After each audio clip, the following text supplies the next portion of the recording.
ఒకదారి ఉలిపికట్ట ఒకదారి అన్నట్టుగా రేవంత్ రెడ్డి రాష్ట్రంలో రైతు భరోసా అందక, రైతు రుణమాఫీ జరగక, రైతులు నానా రకాలైనటువంటి ఒక ఇబ్బందులకు గురవుతూ ఉన్నారు. పండించిన పంటకు గిట్టుబాటు ధర లభించక అన్నమో రామచంద్ర అని చెప్పని వాళ్ళ అప్పుల పాలై రైతులంతా కూడా ఇబ్బందుల్లో ఉన్నారు. దానికి సంబంధించిన చర్చ లేదు. మరో పక్కన జీవో 46 కావచ్చు, జీవో 29 కావచ్చు, అనేక మంది నిరుద్యోగ యువకులు నిరుద్యోగ సమస్య మీద బాధపడుతుంటే ఆ ఉద్యోగాల కల్పనపై చర్చ జరుగుతుందేమో అని చెప్పని ఆశపడితే దానిపైన చర్చ లేదు. ఇవాళ ఎక్కడ చూసినప్పటికీ కూడా బీసీలు, ఎస్సీలు, ఎస్టీలు, మైనారిటీ వర్గాలు చదువుకునేటువంటి ఒక గురుకుల స్కూళ్లలో కలుషితాకారం వల్ల అస్వస్థులైపోయి ఆసుపత్రుల పాలై చనిపోతున్నటువంటి ఒక ఆత్మహత్యల పాలవుతున్నటువంటి ఒక గురుకుల విద్యార్థుల సమస్య పట్ల చర్చ లేదు. హైడ్రా బాధితులకు సంబంధించిన అంశం మీద చర్చ లేదు. మూసి బాధితుల సమస్య పట్ల చర్చ లేదు. అదాని లాంటి దోపిడీదారు అని చెప్పబడుతున్నటువంటి ఒక వ్యక్తికి కేటాయించిన భూములపైన చర్చ లేదు. లగచర్ల బాధితులపైన చర్చ లేదు. ఏ చర్చ ప్రజలకు సంబంధించింది లేకుండా తగుదునమ్మా అని చెప్పని వాళ్ళ కేవలం రేవంత్ రెడ్డి యొక్క వికృత విన్యాసాలకు, రోత మాటలకు వేదికగా అసెంబ్లీని వాడుకొని ప్రజలను అవమానపరిచిండు, రాజ్యాంగాన్ని కూని చేసిండు. ఇవాళ ఒక బాధ కలిగించేటువంటి ఒక 2-3 అంశాలు నేను మీ దృష్టికి తీసుకొస్తా. ఎందుకంటే మొత్తం అసెంబ్లీ అంతా కూడా ఒక దుర్యోధన సభలపై నడిపించినాడు రేవంత్ రెడ్డి. తను అన్నదే వేదం, తను ఒక ఫత్వా జారీ చేసినట్టు, ఏం మాట్లాడినా ఫత్వా జారీ చేసినట్టు, కనీస రాజ్యాంగం మీద గౌరవం లేకుండా రేవంత్ రెడ్డి అసెంబ్లీని తన రోత మాటలకు వేదికగా వాడుకొని ఆయన 2-3 గ్లేరింగ్ మిస్టేక్స్ను నేను మీ దృష్టికి తీసుకొచ్చేటువంటి ఒక ప్రయత్నం చేస్తా. మిత్రులారా, అది ఒకటి ముఖ్యమైనటువంటి ఒక అంశం. దాంట్లో చాలా అంశాలు ఉన్నాయి. లగచర్ల అంశం ఉంది, తర్వాత అవన్నీ కూడా మాట్లాడతాను. అయితే ఇప్పుడే హైదరాబాద్ కమిషనర్ సివి ఆనంద్ గారు కూడా మాట్లాడినారు ఈ అంశం మీద, కాబట్టి నేను కొనసాగింపుగా ఈ అంశాన్ని నేను మాట్లాడుతూ ఉన్నాను. తెలంగాణలో ఏమైనా అంబేద్కర్ రాజ్యాంగానికి ఏమైనా చరమగీతం పాడిండా Revanth Reddy? Is Revanth Reddy not governed by Indian constitution? Is Telangana police not governed by Ambedkar's constitution? Revanth ఏమైనా ప్రత్యేక రాజ్యాంగాన్ని వాళ్ళ తెలంగాణలో అమలు చేస్తూ ఉన్నారా? ఏ రాజ్యాంగ ప్రాతిపదిక మీద కోర్టులో ఉన్నటువంటి ఒక అంశాలను అసెంబ్లీ వేదికగా చర్చ చేస్తారో దయచేసి సమాధానం చెప్పండి. నోవేర్ ఇన్ ద కంట్రీ, భారతదేశంలో స్వాతంత్రం వచ్చిన తర్వాత ఏ రాష్ట్ర సభలో కానీ లోక్సభలో కానీ కోర్టులో, అది కూడా ఉన్నతమైనటువంటి న్యాయస్థానాల్లో కేసు కొనసాగుతున్నటువంటి ఒక ధర్మిలా వాటిని చర్చ చేయొద్దు అని చెప్పని స్పష్టంగా రూల్స్ ఉన్నటువంటి చట్టం ఉన్నటువంటి ఒక నేపథ్యంలో ఎక్కడ కూడా చర్చలు చేయరు. కానీ దానికి భిన్నంగా రేవంత్ రెడ్డి గారు ఏం కసి ఉందో అల్లు అర్జున్ మీద నాకు తెలియదు, ఏం కుట్ర ఉందో అల్లు అర్జున్ మీద నాకు తెలియదు. మరి ఏ రకంగా అల్లు అర్జున్ని లొంగ తీసుకొని తన కాళ్ళకు దగ్గరికి తెచ్చుకోవాలనే ప్రయత్నం చేస్తూ ఉండా, ఇంకేమైనా కమిషన్లా ఇంకేమైనా అంశాలు ఉన్నాయా తెలియదు. మొత్తానికి మాత్రం మొత్తం అల్లు అర్జున్ గారిని టార్గెట్ చేస్తూ దాదాపు గంటన్నర సేపు ఒక వికృత విన్యాసాన్ని రేవంత్ రెడ్డి గారు చూపెట్టినారు. I'm extremely sympathetic and empathetic towards పాపం శైలజ, ఎవరైతే రేవతి గారు చనిపోయినారో వారి పట్ల హృదయపూర్వకమైనటువంటి ఒక సహానుభూతి ఉంది. సానుభూతే కాదు, సహానుభూతి ఉంది. భార్యని కోల్పోయినటువంటి ఒక భర్త బాధ ఏందో, తల్లిని కోల్పోయినట్టు ఒక పిల్ల బాధ ఏందో అర్థం చేసుకోగలిగిన ఒక మానవత్వం ఉంది. కానీ దానికి అల్లు అరవింద్ మాత్రమే బాధ్యుడు. ఒక హోంశాఖ మంత్రిగా ఒక సినిమా థియేటర్లో కనీస సెక్యూరిటీ ఇవ్వలేనటువంటి, భద్రత కల్పించలేనటువంటి ఒక అసమర్థుడైన రేవంత్ రెడ్డి తన అసమర్థతను కప్పిపుచ్చుకోవడం కోసం కేవలం అల్లు అర్జున్ మాత్రమే దానికి బాధ్యుడు అనేటువంటి ఒక వీధిలో రీతిలో బట్టగాల్చి మీద వేసి అసెంబ్లీ సాక్షిగా ఏది పడితే అది మాట్లాడిండు.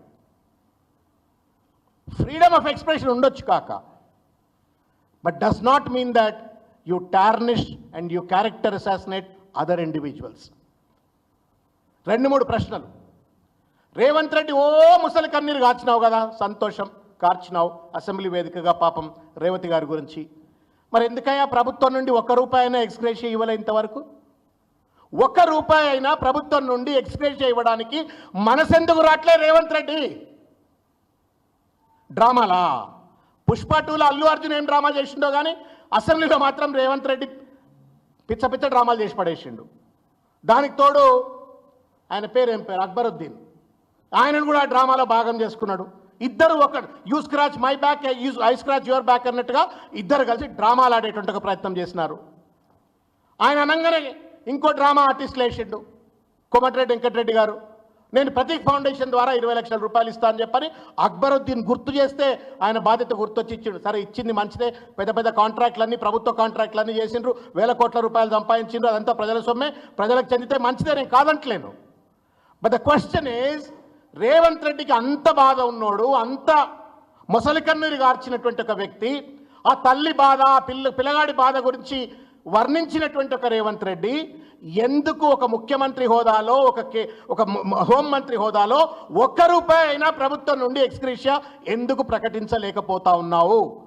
ఎందుకు ఒక ప్రైవేట్ ఫౌండేషన్ ద్వారా కోమటిరెడ్డి వెంకటరెడ్డి డబ్బులు ఎట్లు ఇస్తాడు, ప్రభుత్వం నుండి రేవంత్ రెడ్డి ఎక్స్గ్రేషియా ఎందుకు ఇవ్వడు? మూడవది, అల్లు అర్జున్ ఎంతైతే ఒకవేళ ఆ ఫియాస్కోకు అల్లు అర్జున్ ఒకవేళ కనుక బాధ్యుడైనట్టయితే రేవంత్ రెడ్డి సిగ్గులేదా? Are you not responsible? You tell me. మీరు చెప్పరు ఒక మాట, గుండె మీద చేయి పెట్టుకోండి, పోదాంప పెద్దమ్మ గుడి, నీ ఇంటి పక్కనే కదా, పెద్దమ్మ గుడి దగ్గర పోయి ప్రమాణం చేద్దాంప. నీకు రేవతి చావులో నీ పాత్ర లేదా నాకు చెప్పు. If you'd have been an efficient home minister, నీ సిపికి, నీ డీసీపీకి, నీ ఏసీపీకి, నీ సిఐకి, నీ పోలీస్ వర్గానికి అవసరమైనటువంటి ఒక రీతిలో సెక్యూరిటీని డిప్లాయ్ చేసి ఉండేవాడివి. నువ్వు 29వ తారీఖు నాడే రవి గుప్తా, ఎవరైతే ఫార్మర్ డీజీపీ ఉన్నాడో, ఇప్పుడు special chief secretary to the government, ఆయనే ఒక మెమో ఇష్యూ చేసిండు, ఇటువంటి ఏది ఎక్కువ రేట్లలో బెనిఫిట్ షోలు నడుపుకోమని. మీ ప్రభుత్వం ఇచ్చింది రేవంత్ రెడ్డి సార్, ఎక్కువ రేట్లకు షోలు నడుపుకోమని నీ ప్రభుత్వం ఇచ్చింది. మళ్ళీ ఇప్పుడు చిలక పలుకులు పలుకుతున్నావు, నేను ఒక్క బెనిఫిట్ షో నడపనీయమని చెప్పారు. మరి ఇది ఎందుకు పర్మిషన్ ఇచ్చినావు? దయచేసి అది కూడా సమాధానం చెప్పాలా. నువ్వే పర్మిషన్ ఇస్తావు, లాస్ట్లో నువ్వే రాస్తావు. All the collectors and district magistrates and licensing authorities and the commissioners of police in the Telangana concerned are requested to take necessary follow-up action in the matter accordingly అని చెప్పని ఇందులో రాసిండ్రు. What do you mean by necessary follow-up action in the context of a commissioner of a police? Security arrange చేయాలా అంటే security arrange చేయలేకపోయినావు, ఆ రేవతి ప్రాణాలు కాపాడలేకపోయినావు. కాపాడలేనటువంటి ఒక బాధ్యత నీది. ఒకవేళ అల్లు అర్జున్ గారు మీరన్నట్టుగానే, let that has to be proved now, నువ్వు అన్నట్టుగానే పర్మిషన్ తిరస్కరించిన అంటున్నావు.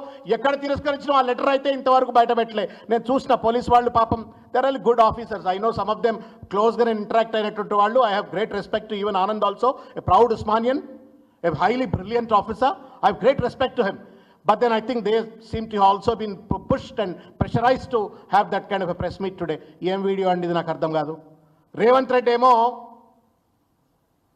నేను మీకు చట్టానికి విరుద్ధంగా నేను అసెంబ్లీలో మాట్లాడిన మొత్తం అంశాన్ని ఆరోపణ చేసింది ఎవరు? ప్రభుత్వం, అంటే పోలీసు ప్రభుత్వం. నిన్న రేవంత్ రెడ్డి ఆ కేసు ఎక్కడుంది? హైకోర్టులో ఉంది. నిన్న రేవంత్ రెడ్డి అసెంబ్లీ సాక్షిగా ఆరోపణ చేసినటువంటి ఒక పెద్ద మనిషి, ఆ ప్రభుత్వమే, ప్రభుత్వ ప్రతినిధిగా రేవంత్ రెడ్డి న్యాయవాది అయిపోయి అల్లు అరవింద్ నేరస్తుడు, అల్లు అరవింద్ గురిగిందా లేకపోతే ఇంకేదో ఆయన కాళ్ళు ఇరిగినా చేరిగినా ఆయన పరామర్శలు ఎందుకు చేసిండ్రు? ఎకసెక్కాలు ఆడుకుంటా, రకరకాల రీతుల్లో మాట్లాడుకుంటా, వ్యక్తిగతంగా టార్గెట్ చేసుకుంటా అతను నిందితుడు అని చెప్పని నిర్ధారణకు వచ్చిండు. ఈ హక్కు ఎవరు ఇచ్చిండ్రు రేవంత్ రెడ్డి గారు? మీకు చెప్పండి. నువ్వేమైనా ప్రత్యేక రాజ్యాంగం నీకేమైనా వర్తిస్తుందా? Are you not bound by the Indian constitution? You tell me.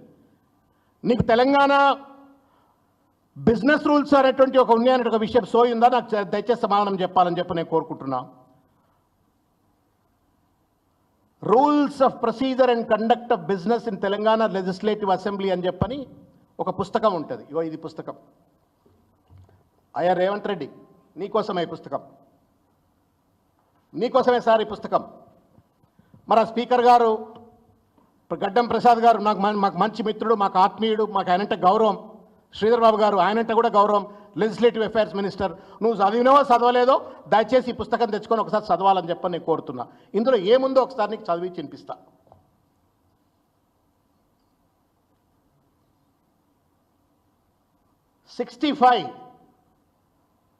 Rule number 65 rule number 65 ఏం చెప్తుంది అంటే,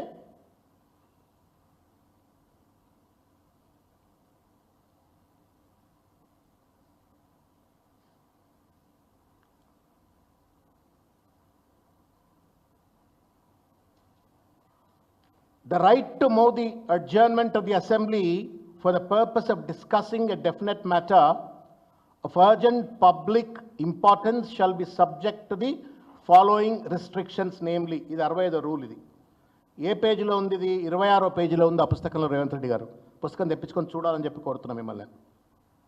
దాంట్లో 7th అంశం ఏం చెప్తుంది అంటే, 65 సెక్షన్ సీరియల్ నెంబర్లో 7th సెక్షన్ ఏం చెప్తుందంటే, the motion shall not deal with any matter which is under adjudication by a court of law having jurisdiction in any part of India. ఇది 65(7) చెప్తున్నటువంటిది తెలంగాణ అసెంబ్లీ బిజినెస్ రూల్స్లో. మళ్ళీ 66లో కూడా ఉంది. No motion which seeks to raise discussion on a matter pending before any statutory tribunal or statutory authority performing any judicial or quasi-judicial functions or any commission or court of inquiry or a competent authority appointed to inquire into investigate any matter shall ordinarily be permitted to be moved only by the speaker when the speaker is convinced that it is not likely to prejudice the consideration of such matter by the tribunal or commission or court of inquiry or a competent authority. అంటే ఏంటి? అసలు first of all 65 ప్రకారంగా కోర్టుల్లో ఉన్న అంశాన్ని చర్చ చేయొద్దు. ఒకవేళ చర్చ చేయాల్సిన అత్యవసర పరిస్థితి ఏర్పడ్డట్టయితే, చర్చ చేయాల్సిన ఒక అత్యవసర పరిస్థితి ఏర్పడ్డట్టయితే స్పీకర్ గారు అనుమతి ఇవ్వాలా? ఎప్పుడు అనుమతి ఇవ్వాలా? ఈ చర్చ వల్ల కోర్టుల్లో ఏదైతే కొనసాగుతున్నటువంటి ఒక లిటిగేషన్ పైన న్యాయవాదులు కానీ దానిపైన ప్రభావం చూపెట్టకుండా, ప్రెజరైజ్ కాకుండా ఉన్నట్టుగా స్పీకర్ పర్మిట్ చేస్తే. ఇందులో బీఏసీలో చర్చ చేసినరా? లేదే. మీ జాగీర్లా ఏమైనా అసెంబ్లీలు ఇష్టం వచ్చినట్టు కోర్టులను కూడా మిస్లీడ్ చేసేందుకు భయమైతే ఉంది వాస్తవంగా చెప్పాలంటే.